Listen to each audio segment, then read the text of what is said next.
Joining us now is Ralf Südhoff. He's the director of the Center for Humanitarian Action based here in Berlin, former head of the UN Food Program in Syria. Thanks so much for coming in today. What are you hearing from Syria? How many people are leaving the country today compared to 5 years ago? Well, today the situation in Syria, of course, is much more stable in that sense, and the migration flows are much more stable. And this has a couple of reasons. One is, of course, the conflict in Syria. But if you look at migration policies and Merkel's promise, indeed, this has an often overlooked humanitarian facet.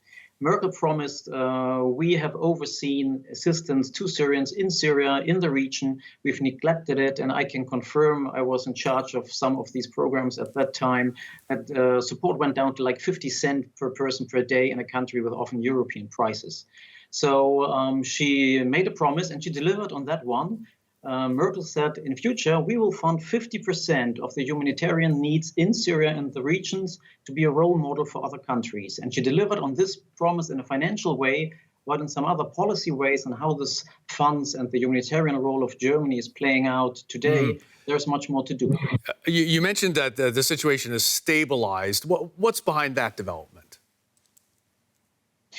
Well, if you focus on the question if people are not coming as years ago, indeed, this has changed for several reasons. One of these reasons is the controversial deal the EU has made with Turkey.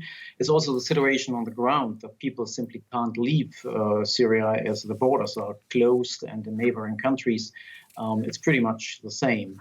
But if we want to talk about, has this promise made migration flows decrease to Germany? We must be aware that one might discuss if at some point there was a loss of control, how many people are coming for a couple of months. But before and the years after, we had until today a situation where there's basically no legal way to reach as a refugee at German borders. A Syrian could basically swim from Syria to northern Germany to make it here and to ask for asylum. Otherwise, it's illegal to come to Germany unless there's an agreement, but we all know that the European agreements in this are not moving on. So there's much more to do, and I think we need to be aware that these refugees need an option to come to Europe and to Germany in a legal way in some numbers.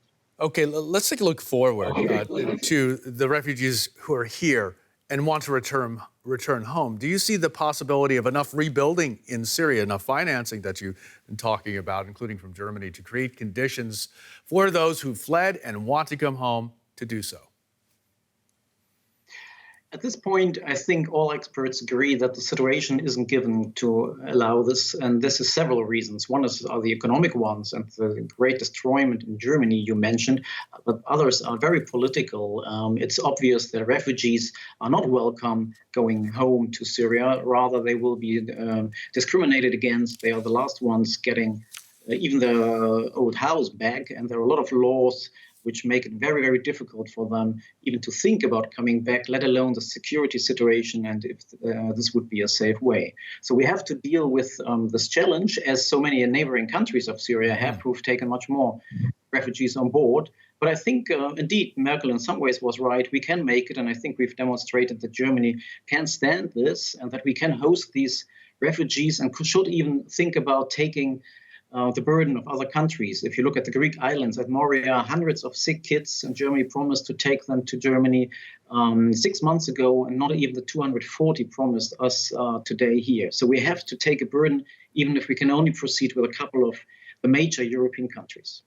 Ralf Südhoff from CHA, thanks so much for coming in today. Thank you.